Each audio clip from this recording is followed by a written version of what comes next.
Welcome to Kish family. ഞാനിന്ന് ശ്രീരാമസ്വാമിന്റെ അമ്പലത്തിലാട്ടാ. ശ്രീരാമസ്വാമിന്റെ അമ്പലത്തില് ഇത് മീനൂട്ട് നടത്താൻ പോവാട്ടെ. ഞാൻ നിങ്ങൾക്ക് ഫുഡ് കൊടുക്കുന്നതാട്ടെ. ഇത് അപ്പൊ ഞാൻ പുഴയ്ക്ക് ഇറങ്ങാൻ പോട്ടെ. മീനൂട്ടിന് കയ്യിലുണ്ടായിരിക്കുന്നത് അത് മീനുകൾക്ക് ഇട്ട് കൊടുക്കാൻ പോവാട്ടാ. ഇവിടെ കൊറേ പേര് വന്നിട്ട് മീനൂട്ട് നടത്തുന്നുണ്ട്. ഈ പുഴയിൽ നിറയെ ഫിഷ് ഉണ്ട് കേട്ടാ. ഷാർക്കുകളൊക്കെ ഉണ്ടല്ലോ. ഞാൻ വാരി കൊറേ ഇട്ട് കൊടുത്തുട്ടാ. കുറച്ച് നേരൊക്കെ അവിടെ നിന്നുട്ടാ. എന്നിട്ട് അവിടെ നിന്ന് ഞാൻ പോയി. അടുത്തോട്ട് ഞാൻ എവിടേക്കാന്ന് പോണെന്നറിയോ? വെടിപാടിന്റെ അടുത്തേക്കാട്ടെ പോണേ. അത് കഴിഞ്ഞിട്ട് നമ്മൾ അയ്യപ്പസ്വാമിന്റെ അടുത്തേക്ക് പോയിട്ടാ. അവിടെ ഞങ്ങൾ എല്ലാം തിരികെത്തിച്ചു. ഇപ്പോഴാണ് നമ്മൾ ശിവേലി കണ്ടത്. ശിവേലി തൊട്ടെന്നറിയില്ലേ ഞങ്ങൾക്ക്?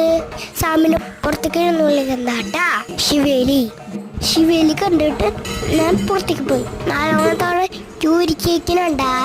അപ്പൊ താറ്റാ സബ്സ്ക്രൈബും ചെയ്യാൻ മറക്കല്ലേ. അപ്പൊ പിന്നെ കാണാം.